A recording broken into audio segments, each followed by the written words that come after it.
CM ಡಿಸಿಎಂಗೆ ಶುರುವಾಯಿತು court ಕಂಟಕ. ಮತ್ತೆ ಕಟಕಟೆ ಏರಲಿದ್ದಾರೆ ಸಿಎಂ ಮತ್ತು ಡಿಸಿಎಂ.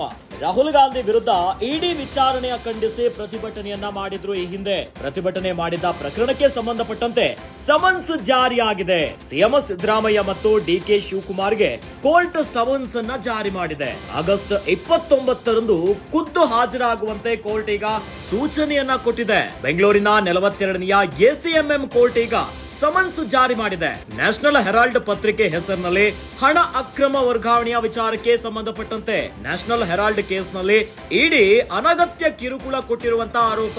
ಡಿಕೆಶಿ ಮತ್ತು ಸಿದ್ದು ಸೇರಿದಂತೆ ಕೆಲವು ನಾಯಕರು ಪ್ರತಿಭಟನೆಯನ್ನ ಮಾಡಿದ್ರು. ಬೆಂಗಳೂರಿನಲ್ಲಿ ಪ್ರತಿಭಟನೆಯನ್ನ ಮಾಡಿದ್ರು ಕಾಂಗ್ರೆಸ್ ನಾಯಕರು. ಕಾನೂನು ಬಾಹಿರವಾಗಿ ಪ್ರತಿಭಟನೆ ಮಾಡಿದಾರೆಂದು ದೂರು ದಾಖಲಾಗಿತ್ತು. 2022ರಲ್ಲಿ ವಿಲ್ಸನ್ ಗಾರ್ಡ್ ಪೊಲೀಸ್ ಠಾಣೆಯಲ್ಲಿ ಕಂಪ್ಲೇಂಟ್ ಆಗಿತ್ತು. ಡಿಕೆ ಶಿವಕುಮಾರ್ ಸಿದ್ದರಾಮಯ್ಯ ವಿರುದ್ಧ ದೂರು ದಾಖಲಾಗಿತ್ತು.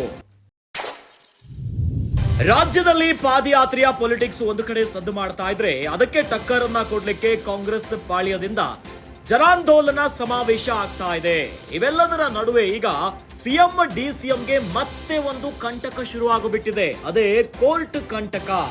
ಮತ್ತೆ ಕಟಕಟಿಯನ್ನ ಏರಲಿದ್ದಾರೆ ಸಿಎಂ ಮತ್ತು ಡಿಸಿಎಂ. ರಾಹುಲ್ ಗಾಂಧಿ ವಿರುದ್ಧ ಇಡಿ ವಿಚಾರಣೆ ಖಂಡಿಸಿ ಈ ಹಿಂದೆ ಪ್ರತಿಭಟನೆಯನ್ನ ಮಾಡಿದ್ರು. ಇದೇ ಪ್ರಕರಣಕ್ಕೆ ಸಂಬಂಧಪಟ್ಟಂತೆ ಈಗ ಕೋರ್ಟ್ ಇಂದ ಸಮನ್ಸ್ ಜಾರಿಯಾಗಿದೆ. ಸಿಎಂ ಸಿದ್ದರಾಮಯ್ಯ ಮತ್ತು ಡಿಕೆ ಶಿವಕುಮಾರ್ಗೆ ಈಗ ಕೋರ್ಟ್ ಸಮನ್ಸ್ ಅನ್ನ ಜಾರಿ ಮಾಡಿಬಿಟ್ಟಿದೆ.